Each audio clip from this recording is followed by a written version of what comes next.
All right, well, welcome to day two of section 4.5.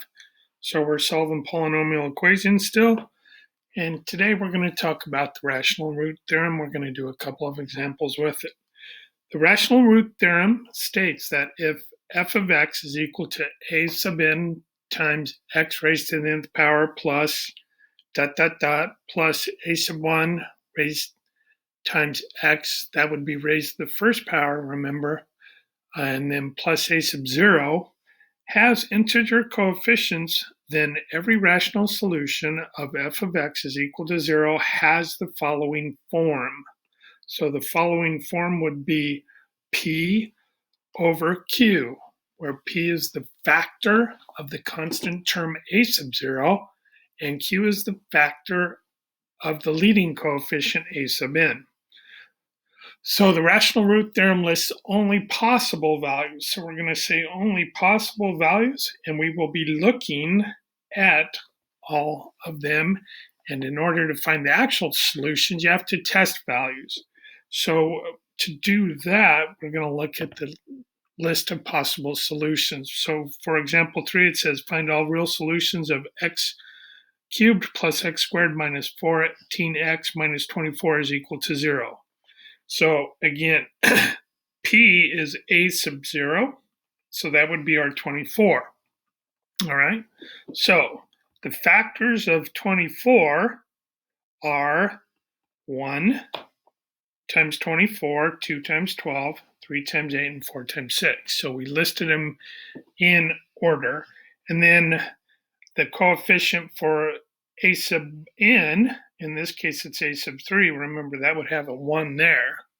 So this would be our q, and the factors of 1 are 1. So now they're telling us what we have to do is we're going to do p over q. So in this case right here, we're going to have plus or minus 1 over 1, plus or minus 2 over 1, plus or minus 3 over 1, etc., etc.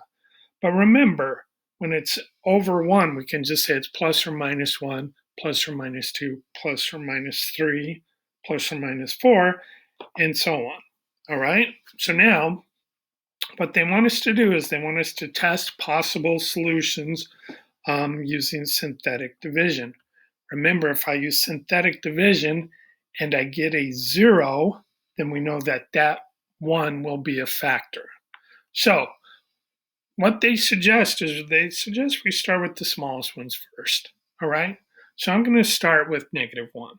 I'm going to test negative 1 here. All right, so again, remember with synthetic division, I'm going to now take and put 1, 1, negative 14, and negative 24. All right, and remember, I told you I like to put the thing right there. Again, bring down the first one. Negative 1 times 1 is negative 1. 1 plus a negative 1 is 0. Negative 1 times a 0 is 0. So negative 14 plus 0 is negative 14. And excuse me, negative 1 times negative 14, that will give us a positive 14. And if we do that, then we will get negative 10. Now, negative 10 is not a 0. So we're going to say since f sub negative 1 is not equal to 0, x plus 1 is not a factor.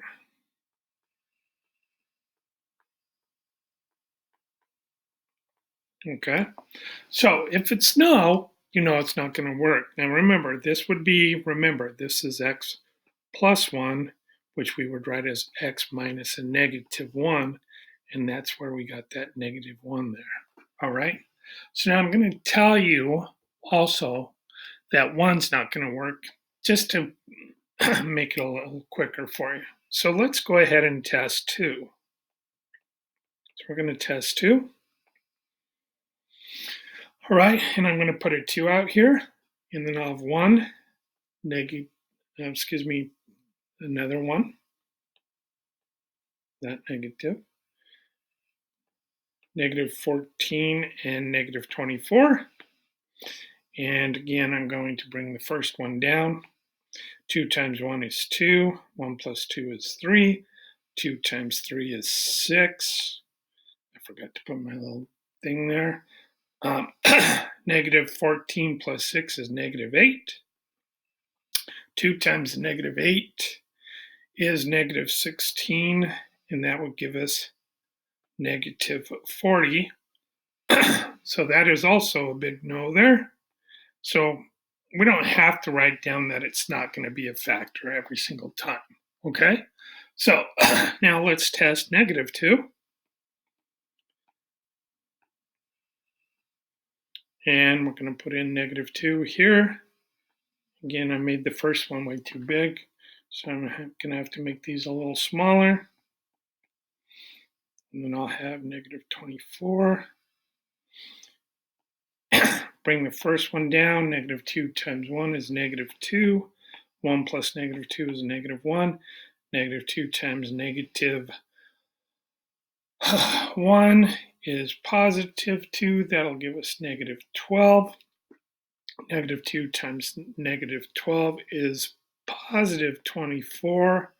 And that'll give us a 0. So since the remainder is 0,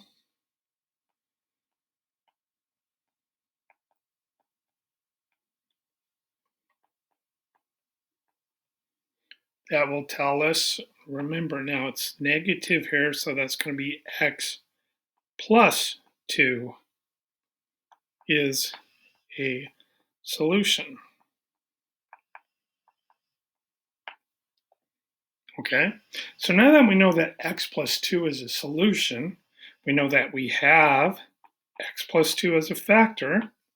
And remember, we're going to be looking at the ones here. Remember, this is your constant. This is your x. This here then would be your x squared. All right? So then we're going to have x squared minus 1x, or just minus x, minus 12. And that is all equal to 0. So now,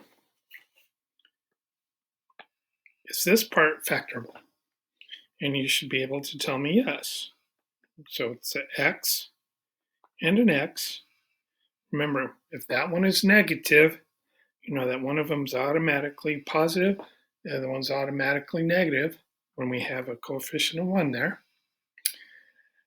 And if we do that, what are factors that when I add them give me a negative 1, yet when I multiply them, give me negative 12. And you would tell me it's negative 4 and positive 3. And then again, we have this x plus 2 is also 1. So that is equal to 0. And then remember, by the 0 property, we can say that x plus 2 is equal to 0. X plus 3 is equal to 0. Or x minus 4 is equal to 0. And solve those for x, we'll get x is equal to negative 2. X is equal to negative 3. And x is equal to positive 4. All right, so the first one was pretty straightforward.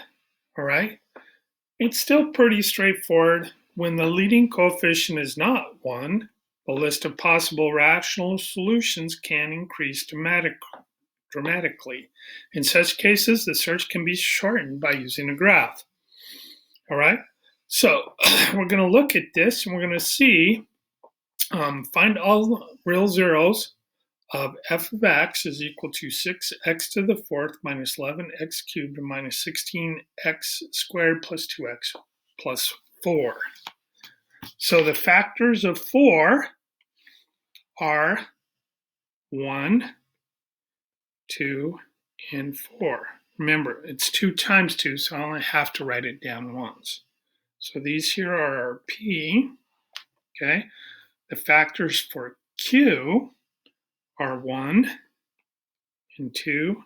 2 times 3 is 6, and 1 times 6 is 6. So that's our q, all right? So now, if I go in order, I'm going to just go ahead and tell you, I'm going to have plus or minus 1. I'm going to have plus or minus 2.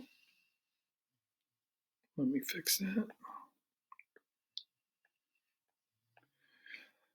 I'll have plus or minus 4, all right? Because I'm just taking the first ones and putting them over 1. So that'll be 1 over 1, 2 over 1, 4 over 1, all right? And if I do the other ones, I will have plus or minus 1/2, okay? Again, think about this. I'm doing those two there, all right? That's my P over Q. I will also have plus or minus 1 over 3. Well, plus or minus 1 over 6. So again, I took that 1 and I went 1 over 3, and then I went 1 over 6. Okay, I'm going to still do the same thing. I'm getting all of these possible ones. Okay, so now if I did 2 over 1, this one right here, well, we already have that one written down. So we don't have to rewrite it. Okay, we don't have to rewrite it. And same with 2 over 2, that's 1, so we don't have to rewrite that one. But then if you look at it, I'll have 2 over 3. Oops, sorry. 2 over 3. So I'll plus or minus 2/3. And then I'll have plus or minus 4/3. Okay? Now, if you think about it, if I do the 4, 4 over 1 is 4. 4 over 2 is 2. 4 over 3, that's one I got. And 4 over 6 reduces to 2/3. All right? So these are all our values. And we did get a lot more of them.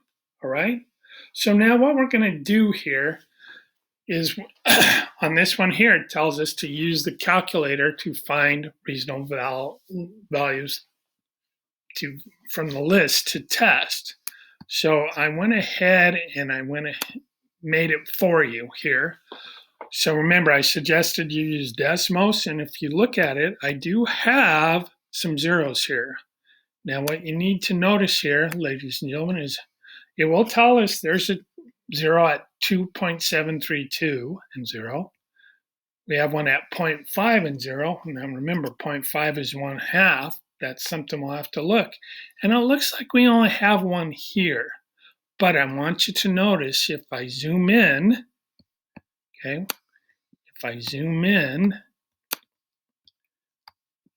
and I'm going to zoom in even more. So notice there, I did have actually 2. So there's a 0 there, and there's a 0 there.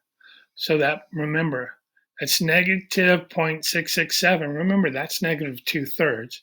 And then the other one is negative 0.7321. So kind of remember those. As you're doing it, zoom in to see if you have as many. I will tell you, we should have 4 zeros because we have a degree 4. Now remember, they're not always going to be there. They could be imaginary, and we'll get to that on section 4.6. So we're going to go ahead and go back and try this. All right, so I'm going to tell you, so when we looked, I told you, remember I said there was negative 2/3 and there was positive 1/2. So let's use synthetic division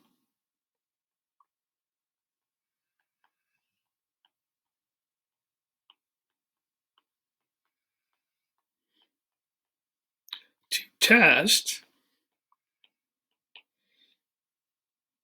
x is equal to negative 2/3 and x is equal to 1/2.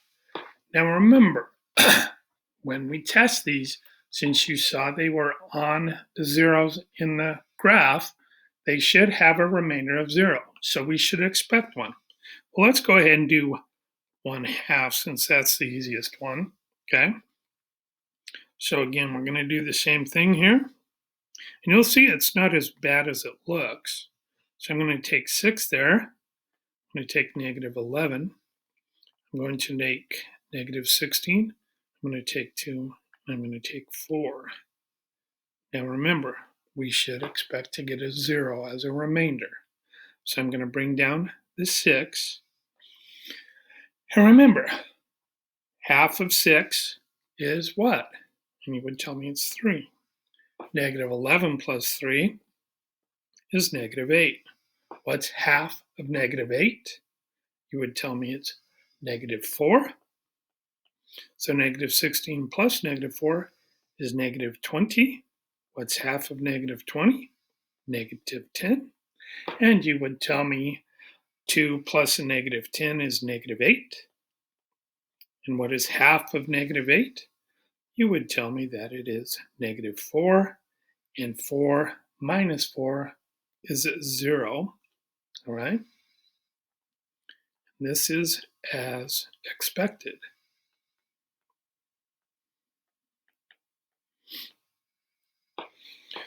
Okay, so now when we try 2/3 here, okay, and it's negative 2/3, right? Okay, now we're not going to start with all of these ones up here again. We're now going to use these ones, all right, because we just simplified it.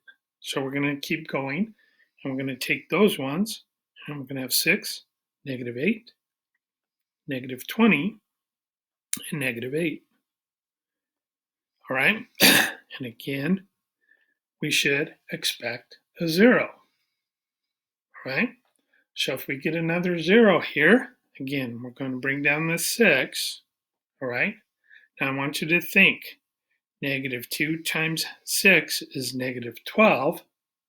Negative 12 divided by 3 is negative 4. So negative 2/3 of 6 is negative 4. Add those together, I'll get negative 12. Negative 2 times negative 12 is positive 24. 24 divided by 3 is 8.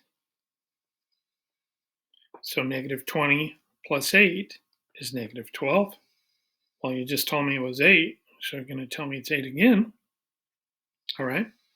And negative 8 plus 8 is 0 again.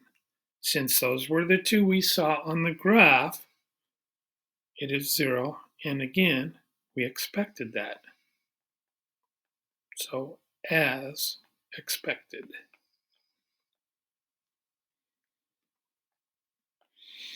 Okay, so now what you have here is, remember, we're taking the opposite sign here. So we're going to have x minus 1/2. And then we're going to have x plus 2/3. And then our last one here, we have 6x squared.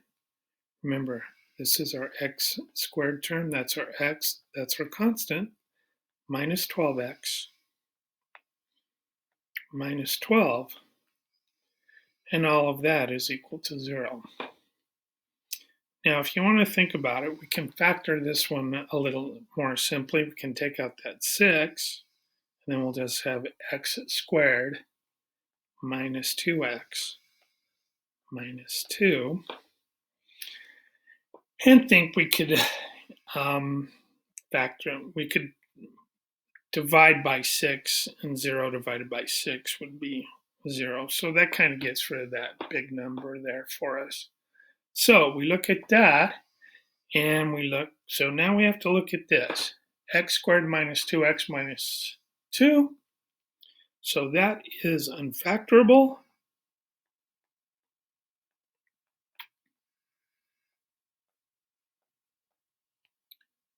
But remember, if it's unfactorable, what does that mean?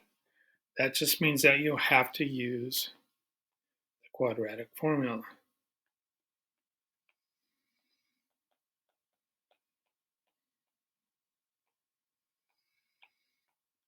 So if you use the quadratic formula, again, in this case, a is equal to 1, b is equal to -2, and c is equal to -2. All right? So then remember, that is going to give us x is equal to -2 plus or minus the square root of -2 squared minus 4 times a, which is 1, times c, which is -2. And again, that's all over 2 times 1. And if we do that, we'll simplify it to 2 plus or minus, let's see, that'll give me 4 plus 8, which would give me 12. And that's all going to be over 2. All right, remember, -2 squared is +4. -4 times -2, that becomes a +8. 4 plus 8 is 12. All right? So now remember, or recall, that the square root of 12 is the square root of 4 times the square root of 3. Remember, the square root of 4 is 2. So we can rewrite that as 12 times the square root of 3. So if you think about it, then we'll have 2 plus 2 times the square root of 3 all over 2. All right. On the top, you can factor out a 2. So that will give us 1. I forgot my minus there. So that will give us 1 plus or minus the square root of 3 over 2. Those 2's will cancel. So that will give us 1 plus the square root of 3. All right, which will give us 2.7321, which your calculator had. And then we'll have 1 minus the square root of 3. And your Desmos also showed us that.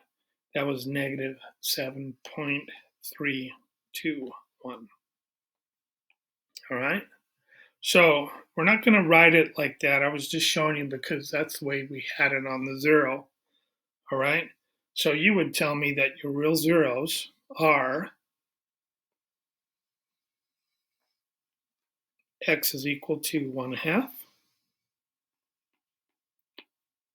x is equal to -2/3.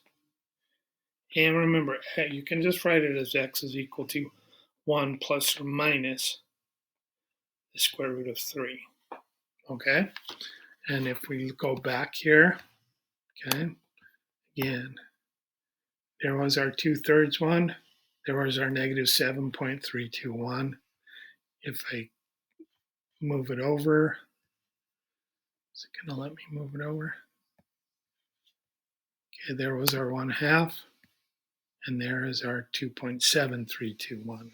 All right. So we do have them all on there. And we'll see that we're going to have as many as we need. Okay. We have 4 here. They're not always going to be touching. Remember, they can be imaginary, but we'll look at that in section 4.6. All right. I gave you enough to do your homework. Thank you. Bye.